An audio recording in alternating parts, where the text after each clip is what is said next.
नमस्कार दोस्तों। तो हम ईरान के बारे में भी बात कर चुके थे कि Iran is preparing for an attack on Israel और उसकी लगातार मीटिंग चल रही है। इस्माइल हानिया का हमने बता दिया था कि उसका असैसिनेशन ईरान में हो गया और इसके लिए लोग इजराइल को दोषी मान रहे हैं, लेकिन इजराइल का उसमें कोई बहुत बड़ा रोल अभी तक सामने नहीं आया है। अभी तक ये क्लैरिटी ही नहीं हो पाई है कि वो इस्माइल हानिया की डेथ हुई कैसे है। हालांकि जो अभी तक सबसे पुख्ता जानकारी सामने आ रही है वो यही है कि एक एयरबोर्न स्ट्राइक से डेथ हुई है और जिसमें इजराइल का हाथ हो सकता है, प्रोबेबली मोसाद का बहुत बड़ा हाथ हो सकता है। अब इन सब चीज़ों के बाद में ऐसा सामने आ रहा है कि अब हमास का नया लीडर बनेगा कौन, या हमास को अब लीड कौन करेगा, जिसमें सबसे पहला नाम जो चल रहा है इस टाइम पर वो चल रहा है खालिद मिशाल का। खालिद मिशाल का नाम इस रीज़न से भी चल रहा है बिकॉज हमास में जो लीडरशिप ख़त्म हुई है उससे बहुत लोग और बैकफुट पर भी आ गए हैं जो पहले से इंटरनेशनल टेररिस्ट घोषित हुए थे और जिनको जो इजराइल और यूएस की रडार पर शुरू से थे, जिनके पास बहुत ज़्यादा सपोर्ट नहीं है, जैसे याह्या सिनवार जिनके पास इंटरनेशनल सपोर्ट नहीं है तो वो लीडर नहीं बन सकते, वो सिर्फ मिलिट्री विंग के कमांडर्स ही बन सकते हैं, तो उनके पास वो कैपेबिलिटी नहीं है। तो इन सारी चीज़ों के बीच में ऐसा कोई पर्सन जो कि ईरान के भी बहुत क्लोज हो, बाकी जो कंट्रीज़ हैं जो हमास को सपोर्ट करती हैं लाइक सीरिया, लाइक इराक, इनके भी बहुत क्लोज हो, तो that person is Khalid Mishal. और इसीलिए इनका नाम चल रहा है कि अब हमास के जो न्यू बॉस हैं खालिद मिशाल, वो अब हमास को लीड करने वाले, हमास का जो पॉलिटिकल विंग है, जो फेस है हमास का, वो बनने वाले हैं। अब इनका बहुत तगड़ा केरला कनेक्शन भी है जो इस वीडियो के अंदर में हम डिस्कस करने वाले हैं। या केरला कनेक्शन के अलावा मतलब जितनी भी कंट्रीज जहां पर ठीक ठाक मुस्लिम पॉपुलेशन है, मैं हर उस कंट्री की बात कर रहा हूं इंक्लूडिंग यूएस, जहां पे ठीक ठाक मुस्लिम पॉपुलेशन है, मतलब 5% से ज़्यादा मुस्लिम पॉपुलेशन है, हर उस कंट्री में कहते हैं कि खालिद मिशाल का ठीक ठाक कनेक्शन है। तो वो सारे कनेक्शंस अभी मैं आपको सिंपली दिखा दूंगा क्यों इतना कनेक्शन है इनका। सिंपल सी बात है कि ऑलमोस्ट हर कंट्री में इन्होंने कुछ कुछ टाइम गुजारा है। तो अगर आप देखोगे हमास की स्थिति इस टाइम पर, तो इस्माइल हानिया की ऑलरेडी डेथ हो चुकी है। Ismail Haniyeh is out of the box now. उसके बाद जो वहाँ के मिलिट्री कमांडर था जिसका बहुत पॉपुलर फेस हुआ करता था, मोहम्मद दाइफ के बारे में नई खबर सामने आई कि मोहम्मद दाइफ को इजराइल ने पिछले मंथ जो बॉम्बिंग करी थी, 1 महीने पहले की बात है, उसमें जो पर्सन मरा था वो मोहम्मद दाइफ था। इसका पहचान हो चुका है इसकी बॉडी से कि वो मोहम्मद दाइफ ही था वो पर्सन। तो अब इसको भी इजराइल ने एलिमिनेट कर दिया है। बाकी याह्या सिनवार अपने उस पूरे गाज़ा सिटी वाले गाज़ा स्ट्रिप से बाहर नहीं आ सकते, तो ये सारे लीडर्स वो वहीं पर फंसे हुए हैं। जो कतर के लीडर हैं सारे बैकफुट पर जा चुके हैं हमास के इस्माइल हानिया का असैसिनेशन देखने के बाद, इतना डर हो गया इजराइल का। So now the next face is Khalid Mishal. और इसीलिए कहा जा रहा है कि इन सारे faces, Ismail Haniyeh, Mohammed Deif जैसे और याह्या सिनवार जैसे फेसेस के हटने के बाद जो next in line command person संभाल सकता है वो मोहम्मद मिशाल संभाल सकता है। तो मोहम्मद मिशाल की अगर आप हिस्ट्री में जाओगे, इसकी पॉलिटिक्स में जाओगे, तो ही वॉज दैट पर्सन जो 1987 में जब हमास को बनाया गया था एज एन ऑर्गेनाइजेशन, तब भी उनके फाउंडिंग मेंबर्स में से एक था लाइक इस्माइल हानिया। और पूरे टाइम बचपन जो है पैदा ये वेस्ट बैंक में हुआ था 1956 के टाइम पर, लेकिन जब 1967 में इजराइल ने अटैक कर दिया था अरब कंट्रीज़ और इजराइल का वॉर हुआ था जिसको हम 6 डे वॉर्स के नाम से जानते हैं, तो उसमें क्या हुआ था कि इसकी फैमिली जो है 1967 में वहाँ से निकल गई थी और वहाँ से निकल करके ये लोग जा करके अलग अलग देशों में रहने लगे थे। सबसे पहले इन लोगों ने अपना घर इजिप्ट में बनाया था, लेकिन वहाँ से निकल करके फिर ये लोग और देशों में रहने लगे। और इसीलिए कहा जाता है कि ये खालिद मिशाल जो है ये अलग अलग देशों में इसने काम किया। जैसे इसने जॉर्डन में बहुत टाइम काम किया है, उसके अलावा ये सीरिया में बहुत टाइम इसने काम किया है, इराक में रहा है बहुत ज़्यादा टाइम, अलग अलग देशों में ऐसे काम किया हुआ है जहाँ पर ये रहा है। कुवैत में मेन इनका घर है क्योंकि ये वहाँ से निकले थे वेस्ट बैंक से, तो ये कुवैत में पहली बार गए थे, वहाँ पर इसने अपना पूरा चाइल्डहुड बिताया है। तो कुवैत में भी अच्छा खासा पकड़ है इसकी। उसके अलावा इजिप्ट में अच्छी खासी पकड़ है, जॉर्डन में अच्छी खासी पकड़ है, इराक, सीरिया जैसे देशों में भी इसकी काफ़ी ज़्यादा पकड़ है। तो क्योंकि इसने इतने सारे देशों में काम किया, इसलिए वहाँ का जो मुस्लिम ब्रदरहुड्स होते हैं, जो हुड्स होते हैं मुस्लिम्स के, वहाँ पर बहुत अच्छा कनेक्शन माना जाता है कि खालिद मिशाल का है।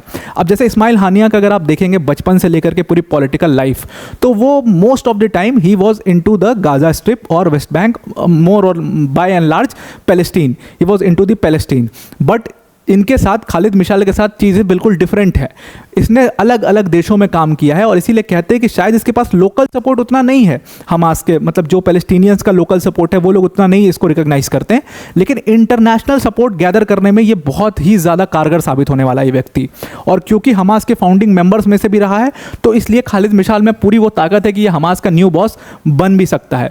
तो इंटरनेशनल सपोर्ट के मामले में अगर आप देखोगे तो खालिद मिशाल जो है वो इस्माइल हानिया से ज़्यादा सपोर्ट गैदर कर सकता है, और ये एक बहुत बड़ी प्रॉब्लम इंडिया के लिए भी हो जाएगी यहाँ पर, बिकॉज इसका केरला कनेक्शन या इसका इंडिया में भी कनेक्शन ठीक ठाक अच्छा खासा है, वो अभी आपको आगे समझ में आ जाएगा। अब खालिद मिशाल जो है वो लोअर रैंक्स में था, बहुत ज़्यादा कभी लाइमलाइट में नहीं आया, कभी इंटरनेशनल टेररिस्ट घोषित नहीं हुआ, ये सारी चीज़ें थी खालिद मिशाल के साथ में। लेकिन पहली बार जो दुनिया ने खालिद मिशाल को जाना था वो 1997 में जाना। देखो, इजराइल तो हमास के सारे लीडर्स के पीछे पड़ा रहता है, तो 1997 में क्या हुआ था कि इसके खिलाफ एक बहुत बड़ा असैसिनेशन अटेम्प्ट हुआ था। हुआ क्या था कि खालिद मिशाल जो है वो उस टाइम पर कई सारी सुसाइड बॉम्बिंग्स में इन्वॉल्व था, कई सारे रॉकेट अटैक्स जो इजराइल और यूएस के अंदर में हुए थे, जो लोन वोल्फ अटैक्स थे उसमें उनको रेडिकलाइज करना, उनको हथियार पहुंचवाना, ये सारे काम में इन्वॉल्व था खालिद मिशाल। तो उसके बाद ये यूएस एजेंसीज और इजराइल की मोसाद के रडार पर था उस टाइम पर, और उस टाइम पर ये लोकेटेड था जॉर्डन में। कहा जाता है कि जॉर्डन के जो किंग थे उस टाइम पर, हुसैन, 1997 के टाइम पर, उनका बहुत क्लोज एलाई था, उठता बैठता था उनके साथ, मतलब इतना क्लोज एलाई था उनका, किंग हुसैन का, जो जॉर्डन के किंग थे उस टाइम पर। और उस टाइम पर जॉर्डन की ठीक ठाक अच्छी एक पूरी एग्रीमेंट हुआ पड़ा था, पीस ट्रीटी हुई पड़ी थी इजराइल के साथ में, तब भी किंग जॉर्डन जो है वो खालिद मिशाल को अपने साथ रखते थे।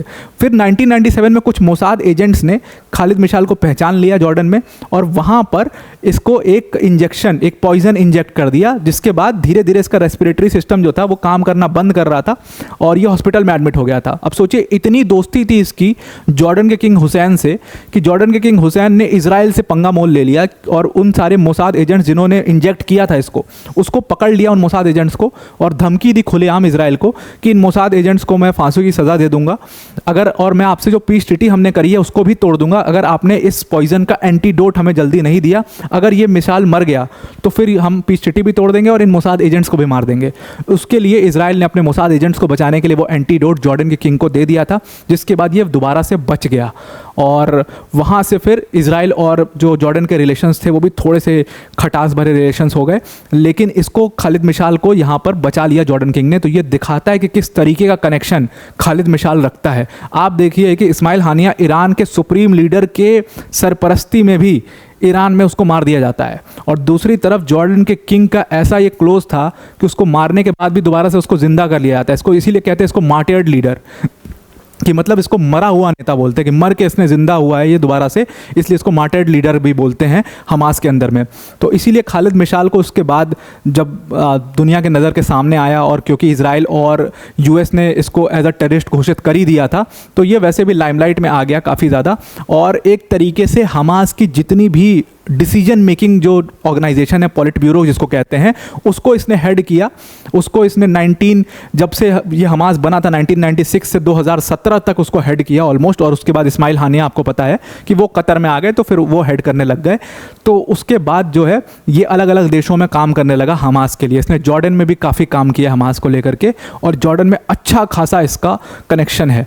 तो जॉर्डन, सीरिया, इराक में कनेक्शन इसके काफ़ी ज़्यादा हैं। अब इंडिया का जो केरला कनेक्शन अगर आप देखोगे इसका खालिद मिशाल का, तो हुआ क्या था कि जब 7 अक्टूबर के हमास ने अटैक किए थे इजराइल के ऊपर, तो उस अटैक के बाद एक प्लान्ड मीटिंग रखी गई थी। मतलब जिस भी देश में मुस्लिम्स की पॉपुलेशन ठीक ठाक थी, वहाँ पर उन मुस्लिम यूथ्स को रेडिकलाइज करने के लिए अलग अलग ऑर्गेनाइजेशंस के थ्रू इन्होंने मीटिंग्स रखी थी कई जगह पर, जहाँ पर इन्होंने भाषण दिया था कि अब वो वक्त आ चुका है जब हमें पूरा इनके खिलाफ जंग छेड़ देनी चाहिए इजराइल के खिलाफ, और सबको एक साथ एकजुट आ जाना चाहिए, जहाँ पर पैलेस्टीन की बात करने लगे थे। अब देखो, इसमें ये जो मीटिंग्स थी, इसमें किसी भी तरीके का वायलेंस की बात ये लोग नहीं कर रहे थे, या किसी भी तरीके की ऐसे कि आपको बस ये बात कर रहे थे कि आप सबको सॉलिडारिटी दिखानी चाहिए, एकजुट हो जाना चाहिए और इजराइल के खिलाफ युद्ध लड़ना चाहिए, और अब वक्त आ गया जब हमें अपना अल अक्सा मॉस्क को दोबारा से रिक्लेम करना चाहिए। इस तरीके की मीटिंग थी। तो अब इसी तरीके की एक मीटिंग केरला के मल्लापुरम एरिया में भी करवाई गई थी, और ये सारी वर्चुअल मीटिंग्स थी, मतलब कोई ऐसे फिजिकल मीटिंग्स नहीं हुई थी, ये सारी virtual rally type, pro Palestine rally type करवाया गया था, जिसको कंडक्ट इसने खालिद मिशाल ने इसको पूरा कंडक्ट किया था। तो खालिद मिशाल मल्लापुरम, केरला के मल्लापुरम में मीटिंग ले रहा था, जिसमें कई सारे यूथ मौजूद थे, और ये जो मीटिंग है ये एक ऑर्गेनाइजेशन थी उस समय, जमात इस्लामी, उस जमात इस्लामी ऑर्गेनाइजेशन ने ये मीटिंग यूथ मूवमेंट के लिए मीटिंग जो है ऑर्गेनाइज कराई थी। खालिद मिशाल उस मीटिंग में मौजूद था, उन सारे बच्चों को ये समझा रहा था कि किस तरीके से हमें एक साथ आना चाहिए, अल-अक्सा मॉस्क को दोबारा से रिक्लेम करना चाहिए, पैलेस्टीन की टेरिटरी को दोबारा से रिक्लेम करना चाहिए, ये सारी चीज़ें हुई थी। उसके बाद ये इंडियन एजेंसीज़ के रडार पर पहली बार तब आया था। ये घटना है 27 अक्टूबर की, जब ये मीटिंग की गई थी। तो उसके बाद जब इंडियन एजेंसीज़ के ये रडार पर आया तो समझ में आया सबको कि ये इंडिया के लिए बहुत बड़ा खतरा भी हो सकता है, लोग इससे रेडिकलाइज भी हो सकते हैं। भले ये लोग रेडिकलाइजेशन की उसमें बात नहीं कर रहे हैं, बट लोग रेडिकलाइज हो सकते हैं, इससे अलग अलग घटनाएं देखने को मिल सकती हैं। तो इसलिए इस मीटिंग को रोका गया, इस मीटिंग पर हस्तक्षेप भी किया गया सरकार द्वारा, और उसके बाद ये मीटिंग्स रुक गई। खालिद मिशाल उसके बाद कोई मीटिंग नहीं ले पाया। लेकिन इस मीटिंग से एक चीज़ क्लियर हो जाती है कि मुस्लिम ब्रदरहुड में, इंटरनेशनल मुस्लिम ब्रदरहुड में खालिद मिशाल का ज़बरदस्त स्ट्रॉन्ग होल्ड है। तो अगर ये हमास का नया बॉस बनता है तो he is going to garner more support than Ismail Haniyeh here, and he is going to be more trouble for Israel and US. तो आई होप आपको ये पूरा आर्टिकल समझ में आ गया होगा। वीडियो को एंड करने से पहले अनअकैडमी टीम की तरफ से एक बहुत बड़ी अनाउंसमेंट है। अगर आप यूपीएससी सीएससी 2025 की प्रिपरेशन करना चाहते हैं तो अनअकैडमी ने अब आपके लिए राहें और आसान कर दी है। मतलब जिस यूपीएससी सीएससी की प्रिपरेशन में आपके 1.5 लाख 2 लाख तक रुपए खर्च हो जाते हैं, उसमें अनअकैडमी ने बिगेस्ट एवर प्राइस ड्रॉप करके इस फीस को सिर्फ और सिर्फ 29,999 का कर दिया है। इस फीस में आपको इंडिया के टॉप फैकल्टीज जैसे कि मृणाल सर, प्रतीक सर, सुदर्शन सर जैसी फैकल्टीज आपको यहाँ पर पढ़ा रही होंगी। उसके साथ में आपको 1-to-1 मेंटोरशिप भी इसमें दिया जाएगा। जितने भी आप मेंस के आंसर्स लिखोगे, सारे आंसर्स के इवैल्यूएशन, उसके साथ सारे लेक्चर्स के पीडीएफ, अगर आपको कोई डाउट है तो उसके लिए स्पेसिफिक डाउट सेशंस भी रखे जाएंगे। ये सारी चीज़ें आपको सिर्फ अनअकैडमी जैसे प्लेटफॉर्म पे ही मिल सकती है, जहाँ पर आपको इतनी अच्छी क्वालिटी मिलती है। अगर आप चाहते हो इस कोर्स को अवेल करना 29,999 के मिनिमल प्राइस पर, तो आप डिस्क्रिप्शन में जो लिंक दिया उस पर क्लिक करिएगा, और जहाँ पर यूज़ कोड का ऑप्शन आएगा वहाँ पर आप APYT10 यूज़ करिएगा, तो आप इस कोर्स को अवेल कर पाएंगे। तो आई होप आपको ये पूरा आर्टिकल समझ में आ गया होगा, सारी चीज़ें क्लियर हो गई होंगी, खालिद मिशाल का पूरा इतिहास समझ में आ गया होगा। आज के लिए इतना ही। Thank you and have a nice day.